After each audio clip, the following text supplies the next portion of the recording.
Hello, I'm Lynn Long, Mayor, City of Fort Oglethorpe. Welcome today. We're here to inform you, the citizens of City of Fort Oglethorpe, of a county program that's for all the citizens of the county. It's a great program that the county's putting in place that will help protect you, the great citizens of our community. Clarence Muse is here to explain that, so stay tuned and we will show you a way to help protect you, because things have changed in the last few years as far as our safety. The tornado in Ringo really truly convinced us that we need to learn and be aware of what's going on. Clarence Muse, welcome here tonight. Thank you. The program that we're talking about here is a mass alert notification system. It's called Everbridge, and it's real easy to use. One of the things that you do is you sign up, you create an account, and you select a user password so that you can edit your information, and then you select from subscription field what alerts that you want. Anything from weather to road closures to power outages to water problems. You can be alerted of all this through the Everbridge system. Sounds like a fantastic program. Let me ask you a question. Okay. You said sign up. Generally speaking, when somebody says sign up, they're looking for money. In this particular case, it's not looking for money. Am I correct? You're correct. This is absolutely free to the citizens of Catoosa County. When will this program begin? Well, the program is in its infancy right now. It has been in place for about 2 weeks now, and we've gotten a lot of people already signed up for it. And one of the things that's important here is if you have a home telephone, you're already in the system. What we want people to do now is sign up with their cell phones so that they can get text message alerts, and sign up with their emails so they can get emails while they're on the job or at home. How do I sign up? Okay, the easiest way to sign up is to go to www.catoosa.com, and like I said earlier, what it will do is it'll ask for you to create an account. The whole process of creating an account takes about 4 or 5 minutes. You create an account, create a password, you enter in your information, you enter in your cell phone, and we suggest that you use cell phone as your primary means to be alerted. Now, if you don't have a cell phone, the second best way is by your home phone. And like I said a while ago and everything, people who still have home phones in Catoosa County are already in the system. Once you do that, it's going to ask you what alerts do you want to subscribe to. You can go in and select weather alerts, and there are a lot of weather alerts. My suggestion is that you don't sign up for any watches, because watches come and go. We can have a watch at 9 o'clock in the morning and it expire at 9:30 and have another one at 1 o'clock. So you don't want continual watches back and back. Everybody get tired of that. I know I would. So what we suggest that you do is sign up for warnings. Now, warnings usually last for a longer period of time, up to 3 or 4 hours. Back during the tornado of 2011, we were under a severe thunderstorm warning for about 3 hours before we went under a tornado watch, and then a couple hours after that we went under a tornado warning. So we suggest that you check the box that says warnings, excessive heat warnings. I know a lot of senior citizens in the county like to do gardening and that type stuff. This is a way for them to get a warning that the heat index is over 100, and maybe they want to consider maybe not working out in their garden that day because it's too hot. Flood warnings let you know that there's flooding going on somewhere in the county. And it's just a better way of notifying people that way. Now, our special needs people. That was my next question. Is that your next question? Okay. The system is capable of handling special needs people. When I set the system up, I took into consideration people that were on oxygen. They can check that box when they sign up. I'm a person who is on oxygen. I'm wheelchair bound, or I do dialysis at home. There's a whole list of special needs that they can check, so that when the system alerts them or alerts the fire department, we know this person here has a special need. Let me ask you a question. You touched on warning, and I think that's a real good thing. Warning means it's there. You've really got a challenge. So if you've got a tornado warning, there is a tornado there. It's not just maybe might, but you do. So you need to take special prep for that. Yep. So, and you can sign up for a warning or a watch, but the warning means that it's truly there. And you touched on special needs, and it'll work on cell phones and home phones. Am I correct? What you have is what is called contact paths, and contact paths are the different ways that you can be alerted in the system. With the Everbridge system, there are 15 different contact paths. The best way, once again, is to be contacted by your cell phone.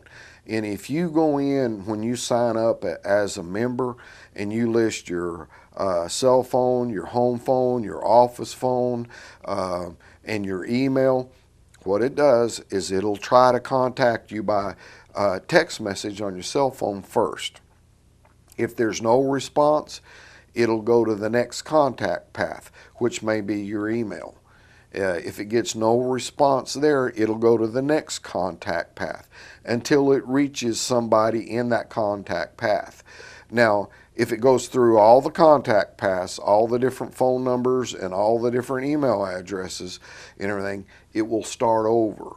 And it will continue going through this cycle for an hour until it reaches somebody. And if it doesn't reach anybody, it moves that contact person into an unreachable category. Well, after an hour, I can take all of those people in that unreachable category and rebroadcast the information for another hour.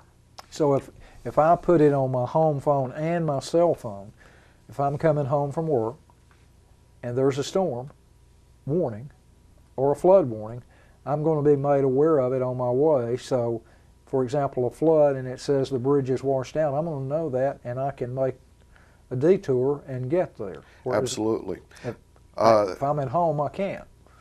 There are special features to the system, and here recently we had Temperance Hall Road in the county. We had a bridge washout during our flooding about 3-4 weeks ago. I can go in and I can draw a circle around the residents within a 5-mile radius of, say, Temperance Hall, and notify just them. I don't have to notify the whole county, but just them that, hey, Temperance Hall Road is washed out, the bridge is washed out and everything, seek alternate routes, and send it to all their text phones or all their cell phones in a text message and everything on their way home. What happens if I'm a hardhead that just says, I'm not going to sign up? Will I still get messages in an emergency? If you have a home phone. If you don't have a home phone and cell phone is the only means of communication that you have, you won't get a message. You won't get an alert. So we need to take this serious and sign up, and it takes just a minute or two to sign up. Yes, it does. And if anybody has any problems signing up and everything, they can always call the EMA office, and I'll be glad to help them. What happens if I change phone numbers? Okay, the information that I put in the system is only as good as the information that you give me. So if you have Verizon right now, say on your cell phone, and you want to change carriers to AT&T and your phone number changes, it's your responsibility to go in and edit your own information after becoming a member and change that phone number and everything. I can do it if you call me, but the best way to do it is you have total control of your own information when you sign up as a member. So you just go in and sign up with a different phone number. Let me ask you another question. This costs the citizens of our city, our county, there's no fee to do this. No fee whatsoever for this. I'm going to ask you a real important question, and I think privacy, especially for seniors, and I am, are real concerned about. And we hear about it daily, about privacy things being shared that shouldn't be shared. Will my private information be shared with anyone? Absolutely not. I'm glad to hear that, Clarence. Basically, the way the system works is we don't have a system per se here in the county. Our system is in Boston, Massachusetts. It's in a big computer. And the Everbridge people don't even have the right to that information. Only myself and the stakeholders that manage the system have a right. And those stakeholders are, for example, people like Ann Kane with our Human Resources Department in the county. Mr. Silcox here, he's set up as an administrative user. He could go in and take information in and out on city employees. So that information is not sold to anybody. And that was one of the reasons that the county chose Everbridge, is because we own the database and we control that database, and that information will never be sold to anybody. I think after the tornado that we had a few years ago, I think all the citizens now take things serious. As before, we really did not take things serious. I'd never seen a tornado. I had never seen the devastation and the damage that could be caused. And to have something in effect for our citizens, and our citizens are great people, and we want to, that's what we're here for, is to protect them. And the program that you're getting involved in here and making work at no cost to the taxpayer, it's a fantastic program. Yes. A little story here that I'd like to tell you. During the Boston Marathon bombing, the Everbridge company notified over 300,000 people of the bombing incident within less than 90 seconds. And when they started the manhunt for the suspects, it was an Everbridge member. When Everbridge sent out information about they were looking for the suspects and everything, a gentleman called and said, "There's somebody that looks very suspicious crawling around in my boat." And it was an Everbridge member that notified the police that the bomber was actually in his boat. So it's a good system, it's a proven system, and we believe in it 100%. If the suspect was in the boat, that'd be a good boat to sink, wouldn't it? It would. Clarence, we're about out of time. Please share with us, the citizens of Fort Oglethorpe, how they sign up and what number do they call to sign up. It's very simple. They can go to the Fort Oglethorpe City webpage and sign up. They can go to the Catoosa County webpage and sign up. And they can also call my office and I will sign them up myself if they don't have a computer. And the number at my office is 706-935-2003. Clarence, thank you so very much for making this program possible and sharing with our citizens on how to sign up for this program. Citizens of the city of Fort Oglethorpe, this is what Channel 3 is for, is to help inform you of what's going on here in the city to protect you, the citizens of Fort Oglethorpe. I'm Lynn Long, Mayor of Fort Oglethorpe. Have a great rest of the day.